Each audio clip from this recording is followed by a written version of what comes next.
Hey there, it's Zoë Routh. Welcome back to the show. My question for you this week is: how might we tackle the conundrums of an aging workforce? Let's find out. On Planet Zoe, still have the eardrum problem, still have the hair problem, but that's, the major list I have of complaints. So really things are going well. I'm also really focused on the Chrysalis, your late career transitions. Please do join us if you've missed a couple of a couple of the workshops. We started on the 28th of May. We are going through to 18th of June, I think is the last one. All the sessions are recorded. Half the ticket price goes to Literacy for Life, an Aboriginal run charity. So you do something great for you and something great for me.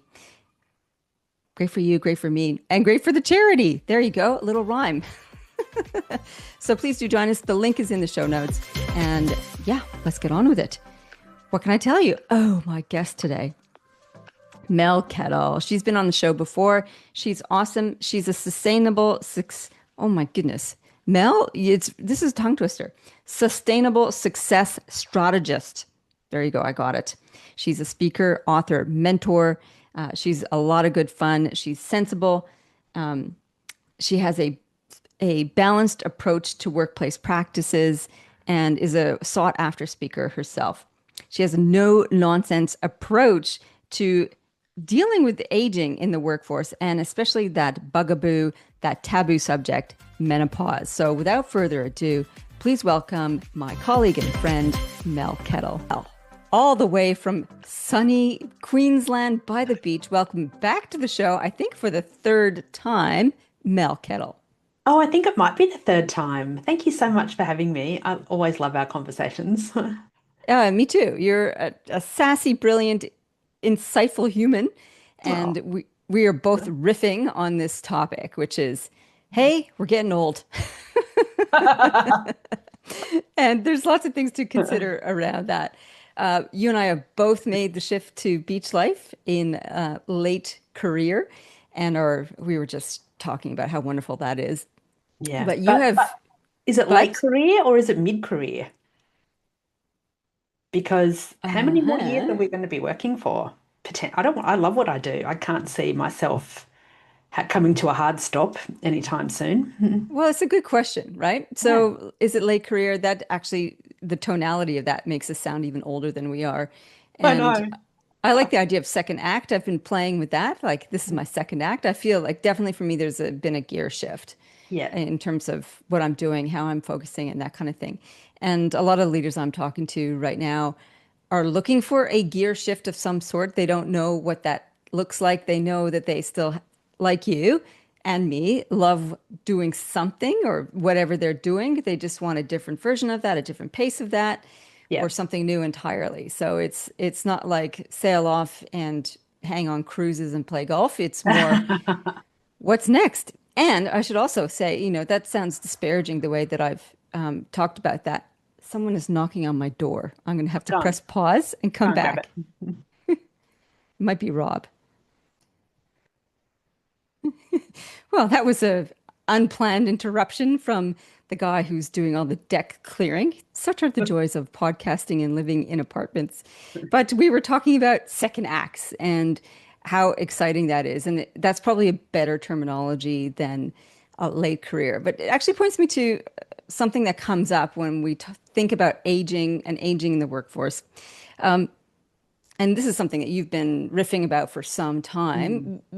Like, is it a concern that we're aging in the workforce? What are the things that we need to be keeping in mind, either as employers or as individuals who are aging in the workforce? I know for me and a lot of my clients, we've reached our career goals. So we had a list of things we wanted to achieve in work, and most of us have achieved those. And so for a lot of the people I'm working with who are, 50s, 60s older, we're all now trying to figure out, okay, I've achieved these goals, so what's next? What's my purpose at work now? What's my purpose in life? And what are the things that I need to be looking at that will fulfill me? both personally and professionally, and emotionally and spiritually as I continue to work. Because most of us don't want to stop working. We love a large amount of what we do. And for a lot of my clients, they don't need to, like, they've hit the point where they could financially retire if they wanted to, but they don't want to because they believe they still have a lot to offer, and rightly so.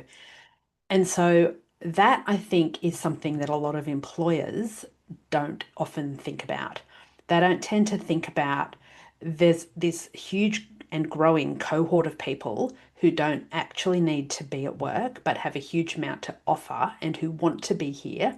So what is it that we can be doing to maximize their their time with us? I think that's, yeah, like all that experience and all that organizational knowledge is so valuable. Some of the pushback I hear is, there's all these tropes or cliches that people have about aging and Mm. older workers. Oh, they're too old. They won't change their ways. They're stuck in the mud. They're just looking to retirement. They just want to fade out. That and they've been around too long. They're too expensive because their salaries have just been going up. And then another one is that there's a ceiling that where are the young guys going to go if the old guys are still there? So how do we make room for the younger generation while still honoring the abilities of the older folks? So it's a conundrum in some ways. Like quite often, though, we see people getting squeezed out by Yeah, having yeah. age caps. So Yeah, and I've go ahead. definitely heard all of those as well, and particularly around the assumption that a lot of older people don't want to learn anymore and don't are just there biding time. And I have definitely met people like that, Mm. and in very senior positions who have, and particularly people, and I really don't want to be gender specific here, but these are conversations I've had with more men than more women when the men have said to me, I'm just counting down until I can retire, which will be in 5, 4, 3, 2, 1 years' time. And so I don't want to rock the boat. I don't want to make big decisions. I don't want to, in some cases, bring my organization up to date with the thing that I'm responsible for because that would be way too much work for me. Mm. And, I've got no doubt there's some women who also think that way, but I've not had conversations with them. The other thing that I'm really seeing is, yeah, there are some people who um, don't want to come up to date with what AI is because it is overwhelming, or whatever the other big thing in your organization might be. But why are you assuming this rather than asking? Why are you not saying to these people, okay, you're at this point in your life and career now, what is it that you actually want next? What do you want from us? Do you want to stay working here? Do you want to stay working here full time? And there's the expense issue that you raised, but can you bring some of these people in as advisors? Because not everybody, when they hit 60 or 65 or whatever, wants to be working 5 days a week. Some Mm. people only want one or two or three. So, how do we have conversations so that we can find out more about what people want and, where possible, provide that? It seems like such an easy solution, right? Like It let's have a does. I know. conversation and Yeah. keep you on board as a mentor, as an advisor. Uh, all that makes sense when you've got disposable cash and your organization is big enough to float that kind of role, or Mm, big enough to consider that that's a useful role, and is affordable in that way. Also, like at my husband's firm, which is mm. the organization I'm closest to because he works out of the same room as me. They have that model. They've had a number of directors retire or leave the practice and have come back as salaried employees on Yeah. a few hours a week, and they're happy as Larry because yeah, their brain is still being used, their expertise is still being valued, so that whole sense of status is still being acknowledged and appreciated, so that they have that sense of meaning and contribution. But it's not overly stressful, meaning they're not pushing hard like a lot of the younger folk who are keen to establish their reputation, their credentials, etc. It's a different kind of work energy, and I think that's something that isn't appreciated much. Like you nailed it when you said, most of us have achieved our goals. We're kind of going, and Mm, I don't want to climb like 10 more mountains. I want to do something different that is a different pace as and has meaning, just a different kind of meaning and different kind of yeah. approach. So what about this energy piece? Our later years, like not I won't speak for you, I'll speak for me. I find that things wear out a little bit faster than they have previously. So I cannot do the same kind of workout load physically that I did before without something twinging. I've just twinged my bloody knee again Yeah. after just doing one too many workouts, say, for example. So there's Mhm. elements like that. The body is given up a little bit. So what's your experience around the energy aging relationship? So much of this again comes back down to knowing yourself and knowing your body and knowing your mind and recognizing that energy is more than physical energy. It's a mental energy, emotional energy, and a spiritual energy. And one of the things that I really talk a lot about is where do you get your energy from? What gives you energy? And then, equally, if not even more importantly, what saps your energy? And so, how do we do more of the things that give us energy and less of what takes it? So, I know the things that give me energy include things like going for a walk on the beach as many times a week as I can squeeze in, sitting on the daybed with a book, not drinking a lot of alcohol at night, not having too much caffeine, getting regular exercise, eating the right foods, but also when it comes to the kind of work I'm doing, there's certain kinds of work that really energize me and excite me, and there's certain kinds of work that bore me to tears. And so it's how do you work around all of these different things? And how do you and again as an employer, do you have conversations with your team around where they get their energy from and what saps them? And it might be like many years ago when I lived in Sydney and I had a huge, ridiculous job. I went swimming 3 lunchtimes a week. And on those 3 lunchtimes, I took a 2 hour lunch break so that I had time to walk to the pool, have a 30-minute swim, have a shower, get changed, and walk back to the office and have something to eat. And I was working 12-hour days. So a 2 hour lunch break 3 times a week was really no biggie as far as my boss was concerned. But my energy levels those afternoons were through the roof compared to my energy levels on the other days of the week where I just sat at my desk and shoveled down a sandwich. So it's understanding what you want and need and making sure that you do those things that give you more energy. And that also includes the people that you hang around.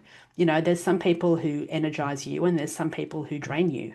And so if you've got a day with meetings or with when you're spending time with people who drain you, there's no way that you're going to be very effective later in the day compared to if you have a day full of meetings and conversations with people who energize you. I love that. And as you were describing your story of working 12-hour days and then going for a 30-minute swim in the middle of the day, I'm thinking about myself, like if I did that, I'd be wanting to nap in the afternoon. Like it would have the reverse effect. So I was in my 20s then. and it's also about every body and everybody is different. And figuring out our own energy flows is pretty crucial to that. And also noticing when things are different and change. Uh, I think that's pretty critical. One of the things I've been talking to a lot of older workers about is as we talk about this mid-career second act transition, the wanting of something different is the notion of identity. And there's a lot of angst around that, I think. As some of these people are very senior, they're CEOs, they've had responsibility and authority and status and prestige for a long time, a decade or more. And the thought of not having that is challenging because there's not necessarily an identity crafted yet that they can move into that feels as equally as satisfying as the one of, let's say, commander in chief or CEO. What do you suggest people do to start thinking about identity? Or do you think that's even an important thing from your point of view? Oh, I think it's essential because how many of us, when somebody says to you, "Who are you? What do you do?"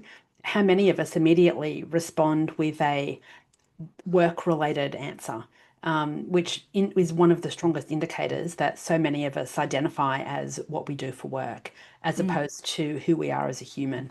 And I think if you're starting to think about that transition from work to not work or full-time work to part-time work to retiring, that you absolutely need to be building in some time to think about what is it that's going to drive me and how am I going to what purpose am I going to have? And I use the word purpose loosely, but what is it that's going to be meaningful and important to me so that I have more in my life than just my job? And, Sean and I have been having a lot of conversations about this lately because we're both in our mid 50s. He's probably closer to retirement than I am, even though it's still 10 years away. But he's now starting to think about what else can I do that's not work? What are some hobbies that I can build up? What are who are some social groups that I can start creating and developing so that when I do stop working full time, I've got people who I can hang out with and do things with other than me. And it's so important to be thinking about this before you need it, because if you wait until you need it, those resources won't be there, and that's where it's really when it would be really easy to spiral into a negative decline. I agree with that. And I was reading something recently on a different website, and if I can find it, I'll put that in the show notes, Mm. where it was talking about retirement identity and retirement purposes, Yeah. and substitute retirement with second act or whatever phrase works. I'm playing with protirement, like I'm going into Oh, protirement, I like that. which is like, right, I'm letting go of what was before, and now I've got this proactive thing that I'm doing next. So in protirement, what are the portfolio of purposes that you can have, as opposed to having to think one purpose, because that puts a lot of pressure on the one purpose. And people then get binary around that. It's like, oh God, do I have to be a grandparent? Is that my purpose? Like I'm going to caregiving. And for some people are like, hell yes, that's exactly what I want to do. That is the one thing I am looking forward to. And other people are like, run away, run away. But you might like want to do a little bit of grandparenting and then quite a lot of hobby experimentation and maybe travel. Like, so there's a portfolio of purposes, I think, is a useful way of thinking about that element of identity. And I like the fact that you've picked up on the social aspect of that as well, because there is a whole different social world that exists in protirement. And I've been playing with that here in Newcastle. And a lot of the women and people I've been meeting are in this retirement slash protirement phase. And they do things like yoga and have coffee, or granny grommets is my personal favorite, which is older women who meet on a Friday morning and go boogie boarding and have coffee afterwards. Oh, And there's a group that does that here too. They're called the Silver Surfers. And I'm like, right, ah, I'm going to start doing that. But it's Friday mornings. And unfortunately, yeah. it clashes with when I have a PT session. So it's like, right, one of these things has to change. Yeah, well, that's it. Um, I made room for that. I'm like, I am so yeah, going to granny grommets. Like, that's awesome. Like yeah. older active women who they were Mm, so welcoming and embracing. And yeah, the point of that is community and identity shopping and purpose shopping. You know, if your purpose on Friday is to get up and connect with others who are having a different experiences and you get different ideas about what to do. And a lot of them are there's a lot of them are just taking threads of their lives and now spending the time and energy to emphasize that more. So there's a yeah, number of different artists who are going hell for leather on their artists career, yeah. which they didn't have room for in their earlier years because they were mothering and careering, and Yep. now they are doing Hmm. that piece. So okay, let's pull this all the threads together. So multiple purposes, social worlds, and to do mini experiments with that. And I think shopping around for identities and purposes is really good. So just run discrete experiments and try stuff out, like, Yeah, I totally agree. There's a couple of books I want to mention, and yeah. Sean's read them both, and I've got them by my bedside to read. One of them is Prime Time by Beck Wilson, and Beck used to have a website called Starts at 60, which was an aggregated news site for people who were turning 60 and older, and a lot of it was talking about what you do in that age in that and phase of life. And so starts at prime time is It's her second book, and it's written for people who are in their 40s and 50s who are about 10 years off retiring. And she talks about how this really is your prime time of life because for most of us in this age bracket, our kids have either grown up or are not needing us as much as they did when they were little, when they were babies and toddlers. And we have achieved things in our careers and we're starting to think about what's that next phase. And so she talks about a lot of different things that we need to be thinking about and doing at this stage in our life, in that 10 years before retirement.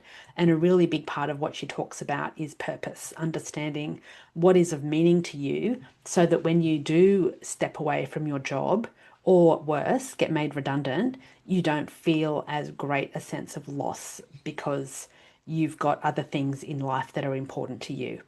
And then the other book that Sean read that I bought him when we were on holiday is How Not to Become a Grumpy Old Bugger by Jeff Hutchison. I know, so good. Anyway, Sean cackled. He's not a reader, and he read both of these books on holiday recently, and he cackled his way through both of them, especially How Not to Become a Grumpy Old Bugger. And one of the things that I loved about what he was telling me about this book is that Jeff Hutchison, who wrote it, focuses an enormous amount on the importance of social connection and not only relying on your wife. And he talks about how he sees so many couples, older couples in supermarkets, where the wife is shopping and the husband is trailing along like a wet leaf. And apparently, there's a Japanese word for men who do this, and it basically equates to a wet leaf.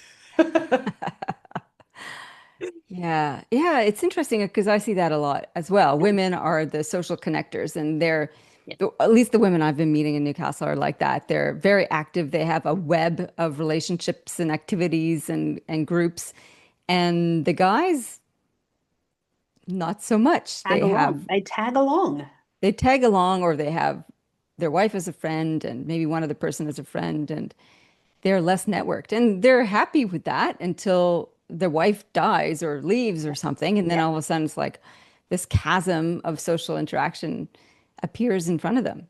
Yeah. And Yeah. yeah, and guys don't really, I don't think a lot of men appreciate that. I don't So think they it, do either. And I think it's really important that men create their own social connection and mm, that the women in their lives encourage them to. absolutely. So Rob started going to tennis. There's a little tennis group nearby, and he's been going on Saturday. So he started to meet people, and then he started going on Thursday mornings. So wagging work and going for, I shouldn't be saying this publicly. Well, I guess I mean, he can run his business as he likes. He's flexible that way. He's not really wagging. Anyway, I'll just shut up about that. So he plays tennis, and he's got to the point where one of the guys said, "Hey, we should do coffee." And so, yeah, you've progressed your relationship when you get the coffee invitation or the lunch invitation, whatever it is, Yeah. or you're the one who does that. Yeah. And that's such a rewarding feeling. It's like, yes, I've made friends. I know, And it's so good. Sean plays golf every Saturday or every yeah, second Saturday and um and quite often on a Wednesday. And that was he joined the golf club before we even moved here. And he's been a golfer since he was 12. So it's something that's always been very important to him. But one of the things that I love is when he comes home from a game and I say, "Oh, who did you play with?" And he'll tell me. And I say, "What did you talk about?" And he's like, "Secret men's business." I went, "Great, great." And with when he played in Brisbane, he played with the same three guys, or there were five guys, six of them that sort of rotated through the four that they played. yeah. And they all knew each other really well. And they talked about everything from relationships to kids to health issues to like all the deep and meaningful things. And I'm so grateful that he had that group of men to have these conversations with. And I think it's so important that they, that all of us have people outside of our immediate spouses or partners or families who we can have these conversations with. Oh, yeah. Yeah, totally. And I feel much happier knowing that I've branched out and got phone numbers and lunch dates with Yeah. people outside of my immediate family. It just adds variety to the life anyway. It And you really get to, does. It really does. And, not everybody that you meet will be for you. I've certainly discovered that since we've been in Caloundra. I've met a mm, lot of people, and some of them I've become friends with, and some of them I'm just friendly with. And, Yeah. some of them, if they said, would you have a coffee? I'd be like, I don't really feel like it ever. And some of them I'm like, yes, let's. How's now? Yeah. So it takes time to find your people when you move somewhere new. It And does. and not only when you move somewhere new, but when you have a massive change in life and you suddenly have to find people from outside Yeah, the work that's right. environment. And I'm 55 like you, and all the other 55-year-old women, or most of them, are still working full time. Yeah. And so they don't have the flexibility in their schedule like I do. I mean, I've been running my own independent business for 10 plus years full time, and so I can shape it any way I like. No, not a lot of people have that similar freedom except for the pro-tired people. Yeah, exactly. Exactly. Yeah.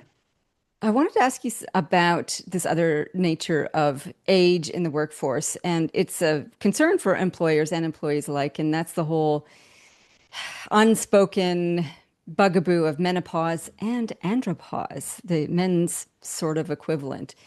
What's your perspective on what employers should keep in mind when it comes to menopause? A lot of the conversations I have with organizations are everybody's got their stuff. Why do we need to talk about this?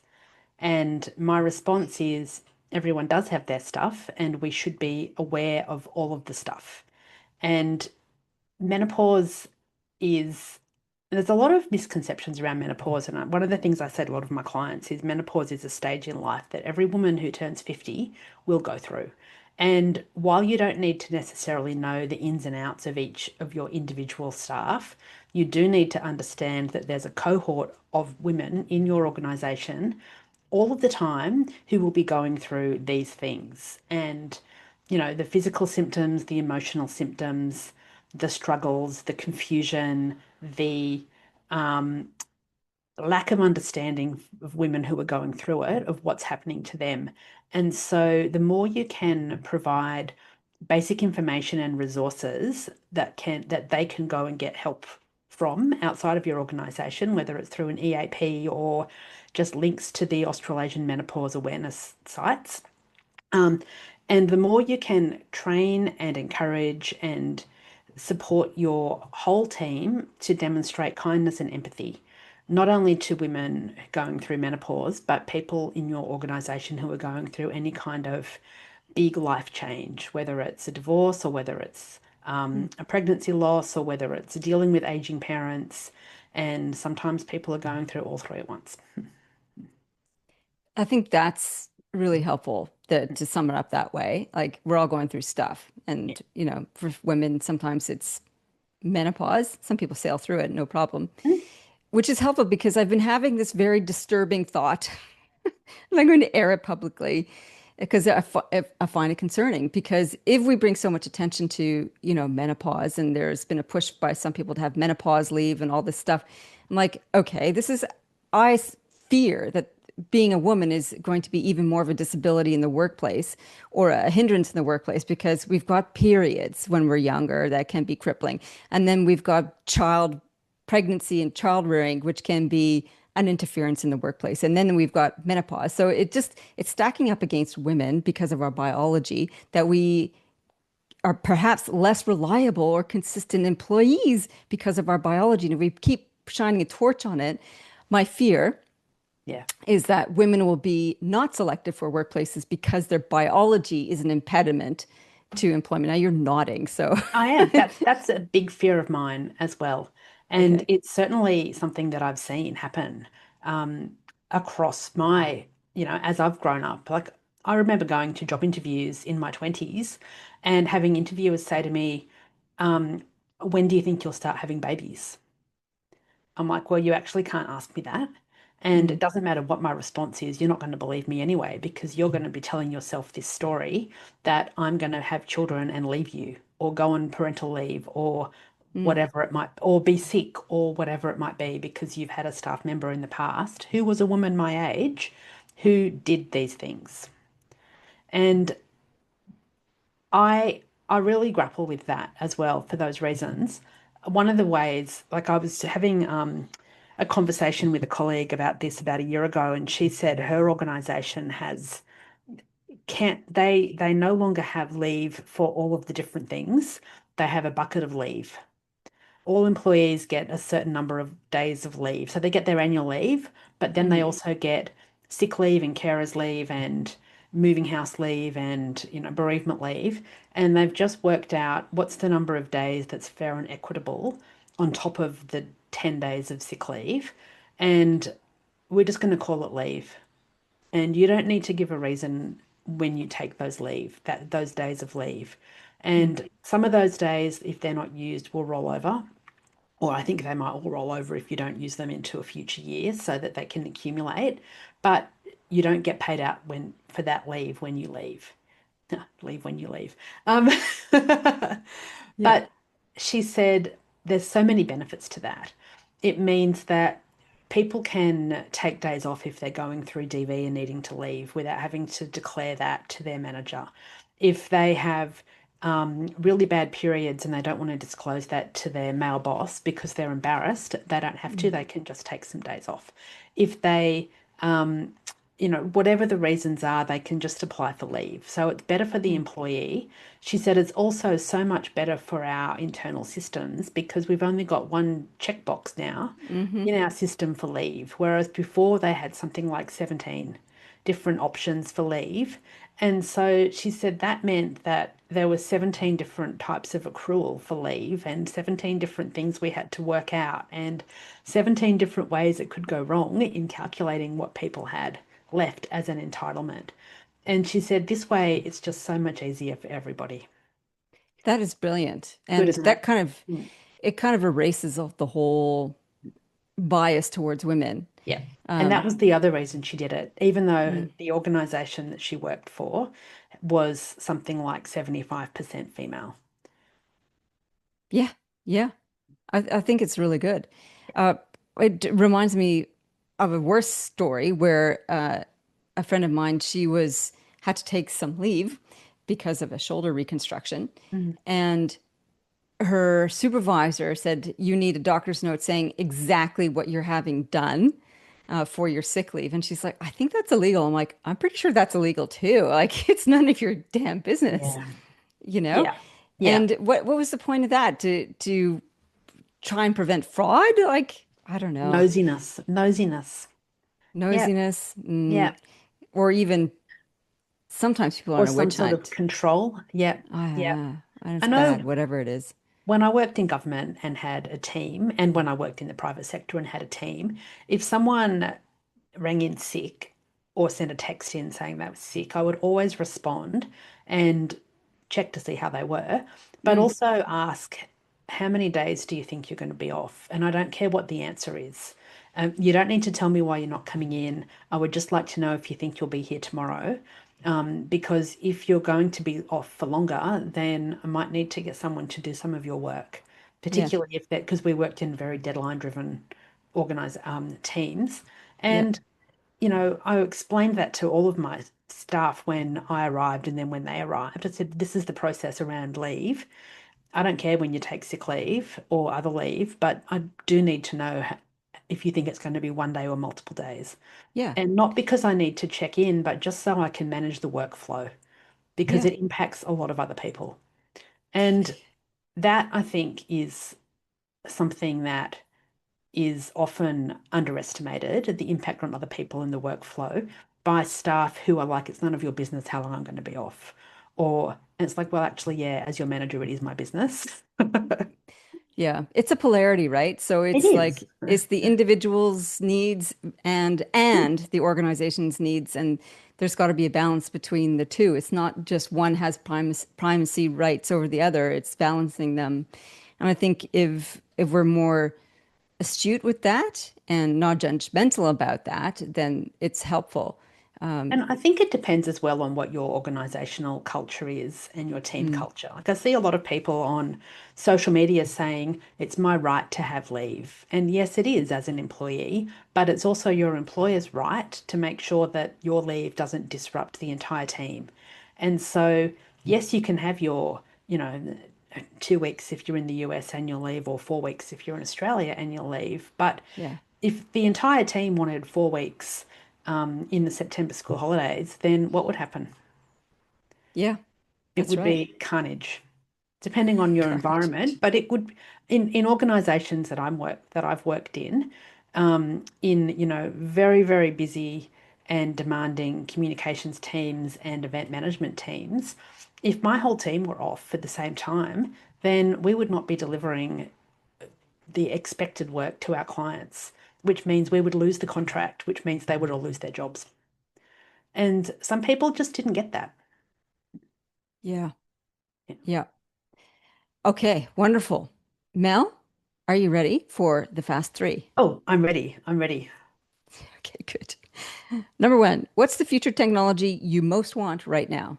Oh, I I really struggled with this question. Oh, I would like to be able to click my fingers and be teleported to some wherever I wanted to be. So we're So meant to be funny. going to Europe in the future, in September, Hmm. and currently have flights through the Middle East. And I would just like Hmm. to be able to click my fingers and end up in Provence and not have to have 24 hours on a plane to get there, Yeah. or have the uncertainty of will there be a war? Won't there be a war? Will there be enough petrol to get there or Yeah. won't there? And yeah, I would love that. Teleportation remains the number one answer amongst podcast guests. Really? Oh, so Yeah. good. So Yeah. good. You know, it speaks to a massive unmet need there I or also feel like trouble spot. it because Australia is so far from everywhere, it takes us so long to go most Yeah, places. Yeah. that's true. All right, number two, what's the best tip for leadership you ever got? Ah, probably about 25 years ago, I went to an event in Brisbane that had a few different speakers, and one of them was Wendy McCarthy. And Wendy McCarthy is one of the most amazing women in the world. And she used to be the chair of the ABC. And she told the story that one of the former chair of the ABC was stepping down, and he said to her, "I think you should throw your hat in the ring to be the next chair." And she looked at him and said, "What exactly do I have to offer? I'm just a housewife from wherever." And and and he said to her, "Wendy, if I did not believe that you could do this job, I would not recommend you because it would not be worth my reputation to put somebody in this role after me who would be a dud." And so you need to understand that when people ask you things, it's because they believe in you. And so you need to believe in you. And that is something that has stayed with me ever since. And the number of opportunities I have had in my life and career when someone has said to me, "Can you do blah?" And I've internally gone, "I am not good enough for that." And then I've thought, "But Wendy would say, go and give it a go." Love it. That's great. Yeah. All right, number three, what are you reading or listening to right now, apart from prime time and how not to become a grumpy old bugger? I'm I'm reading two things. My friend Helen is writing a novel and she has sent me some of it to read and it is absolutely fantastic. So I'm reading that and I can't say anything else at the moment. But I'm also reading Ben Crow's book. I've forgotten what it's called, but Ben Crow, who's the psychologist, mindset coach who's worked with Ash Barty and a whole bunch of other people. He's got a book out, came out a few weeks Okay. ago, and I've just started reading that, and it is fantastic. What are you getting from it? Literally just started. I'm on about page 10. But a lot of what he talks about is owning your own story and reclaiming your story. And often the story we tell ourselves is not the real story. He also talks a lot about you are not what your job is. You are a deeper person and a bigger person than your job. And that's a lot of what he instilled, particularly in Ash Barty when she was playing tennis. He said to her, "Yes, you're a tennis player, but that's not who you are. That's what you do." Hmm, that's very powerful. Yeah. And I think that's very relevant based on our conversation as well. Absolutely. For people who are in the protirement phase and the second act, who are you? Because we are all so much more than what we do for a living, how we earn money. Mm. Awesome. Well, that was the fast three. Love it. Mel, before we wrap up, is there anything else is there a question I haven't asked that you'd like to answer? No, Okay. no, no, Okay, that's good. good. Where can people find out more about you and your work?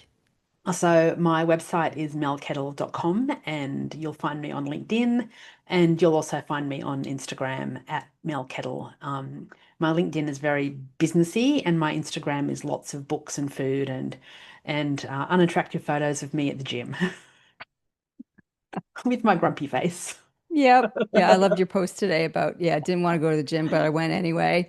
Yeah, Because yeah. we can still be amazing like Madonna. Like, how Oh old is my Madonna God. right She is now? 67. She is 67. I know. She is a force. Yeah. Yep. Yeah. Yeah. All right. Carry Thanks. on, Madonna. That's it. That's it. Mel, thank you so much for coming on the show yet again. Great conversation about aging in the workforce, into protirement, our second act, and whatever's next. May it be long and fruitful and fun. Oh, thanks so much, Zoe. It's been great catching up again. Thank you so much for listening. I do appreciate your attention and tuning in every week to my interviews and my solo-sodes. Next week, we have a wrap-up solo-sode because going into the winter, July and August, I'm going to be away. I'm going to be away skiing in July. And in August, I'm heading back to Canada for my mom's 80th birthday party. And it's going to be like the Herbert hoedown. Herbert is my maiden name. And all my siblings are flying in. My sister's bringing her adult children and all of their kids. And my younger sister is bringing her kids. And my younger brother is bringing his kids. And my mom and dad will be there. And Rob and I will be there. It's going to be a lot of Herberts. Yeah. So anyway, that's happening in July and August. And so the show will be on a little pause. And I'm going to wrap up what we've been covering since the beginning of the year in next week's episode. Do join us for the Chrysalis. Even though we've started, I would love to have you on board. This is such an important topic, how to figure out what our later years are going to look like. And most people I talk to have got no idea. They're just running on fumes. They just want to get to the finish line of their retirement date, and then they fall over themselves when they get across that hurdle. Don't be like that. We can actually change things. We can have a flourishing later years, whether you stay working or do a major late career change into a different role. It's ripe with opportunity. It's can be a dynamic, fabulous process, not just a difficult one. So please do join us. The link is in the show notes. Half the ticket fee goes to Literacy for Life, an Aboriginal run charity. Okay, so do something good for you and for others, and also for me, because I would love to have your company and to learn from you as well. In the meantime, live with grace, lead in service, love deeply, live well, lead well. See you next time.